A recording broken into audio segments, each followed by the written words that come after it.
Done, bounded from the hallway, wearing a fluffy sleeve shirt the color of mustard tied in a knot above his pale, distended belly.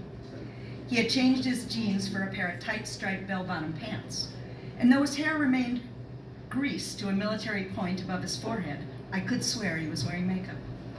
My heart sank. The suddenly effeminate boy leapt upon the coffee table and began to twist his prominent behind in our faces. It was obscene, a spastic, embarrassing display of pumping elbows and vibrating buttocks, his bare feet stomping on the early American maple, his mascaraed eyes flashing at me as though I ought to be impressed, or something worse. It was humiliating, and I was simply a witness. I bit my tongue until my tears filled my eyes. "That's it, son, go, go," Del Dunn yelled above the music. "He's taking lessons," he elbowed my dad. "Go, sweetie, go!" Missy screamed and shook herself in delight. Shelley sat silently clutching a chatty Kathy doll to her chest. She was afraid. I wanted to draw the drapes, cover my sister's eyes, and yank the little queer off the coffee table to beat some normal into him.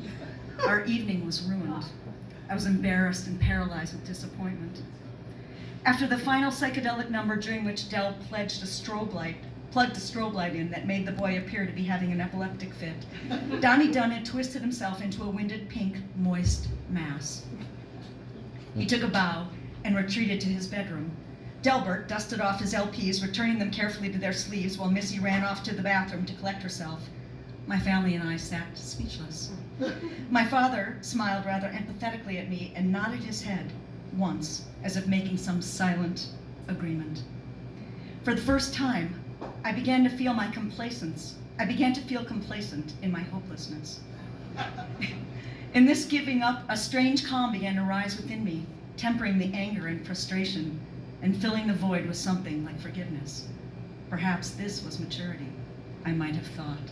I might have grimaced. A little later, Donnie reappeared just in time to sing "Auld Lang Syne" and have another dessert. He was back in his jeans, a few specks of glitter still sparkling on his flushed cheeks.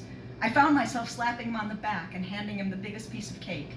My father looked directly at me for the longest time, perhaps in awe. I liked to think, but he showed no emotion, just as he had done from the sidelines when I hit my first home run. Suddenly it was 1968, and the world outside my father's Impala looked the same, a parade of weary partygoers weaving home on the illuminated freeway. I had the back window down, and the breeze felt like a transfusion of blood after such a draining evening. Shelley was asleep with her head against my shoulder. My father and mother were unusually quiet, having summed up the evening with respectively polite, "That was a nice evening, a delicious dinner." We drove through the streets of Miami, down Bird Road, past the Bird Bowl lanes and lounge where the party continued. Then, stopped in silence at the light before the horse track, my father finally spoke.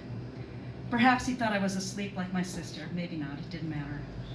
What he said that night, waiting for the light to turn green, would come to mean everything to me over the years, repeated like a mantra whenever I found the world too intimidating or became afraid.